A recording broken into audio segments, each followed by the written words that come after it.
தினம் ஒரு ஜெபம் என்கிற ஜெப வேலைக்கு நேராக இயேசு கிறிஸ்துவின் நாமத்தினாலே உங்களை வாழ்த்தி வரவேற்கிறேன். இன்றைய நாளுக்குரிய வசனம் சங்கீதங்களின் புஸ்தகம் 107வது சங்கீதம் வசனம் 7. தாபரிக்கும் ஊருக்கு போய் சேர அவர்களை செவ்வையான வழியிலே நடத்தினார்.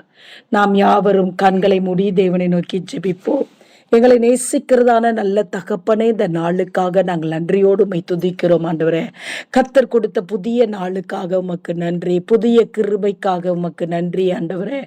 ஆமாண்டவரே, இந்த நாளில் கர்த்தர் எங்களை ஆண்டவரே அலைந்து கொண்டிருக்கிற வாழ்க்கையை கர்த்தர் மாற்றி ஆண்டவரே உம்முடைய பிள்ளைகளுக்கு ஒரு நிலையான வாசஸ்தலத்தையும் நிலையான வேலையையும் ஆண்டவரே நிலையான வியாபாரத்தையும் நிலையான ஊழியத்தையும் கர்த்தர் கொடுக்கிறபடினால் உமக்கு ஸ்தோத்திரம் ஆண்டவரே.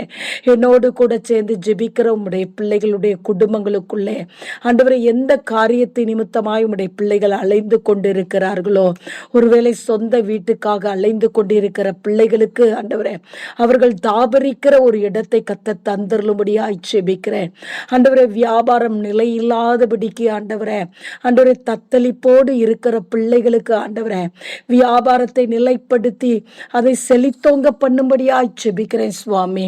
வேலையிலே ஆண்டவரே நிலை இல்லாதபடிக்கு ஆங்காங்கே அலைந்து கொண்டிருக்கிற பிள்ளைகளுக்காக பாரத்தோடு ஜெபிக்கிறேன் சுவாமி. கர்த்தர் தாமே ஒரு நிலையான ஆசீர்வாதமான வேலையிலே நீர் அமர பண்ணும்படியாய் ஜெபிக்கிறேன் ஆண்டவரே. அப்பா உமக்கு ஸ்தோத்திரம் ஆண்டவரே.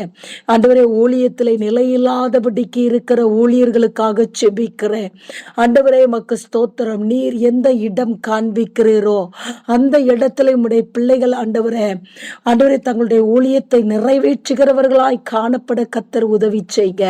உம்முடைய பிள்ளைகளை தாபரிக்கிற இடத்துக்கு போய் சேர ஆண்டவரே உம்முடைய பிள்ளைகளை செவ்வையான வழியிலே நடத்துங்க. எல்லா தடைகளும் உடைக்கப்படட்டும் ஆண்டவரே. உமக்கு ஸ்தோத்திரம். உம்முடைய பிள்ளைகள் மகிழ்ந்து களி கூறத்தக்கதாய் ஆண்டவரே உம்முடைய பிள்ளைகளை நன்மையினால் நிரப்ப போறீங்க. உமக்கு ஸ்தோத்திரம். இயேசுவின் மூலம் ஜெபிக்கிறேன் நல்ல பிதாவே. ஆமேன், ஆமேன்.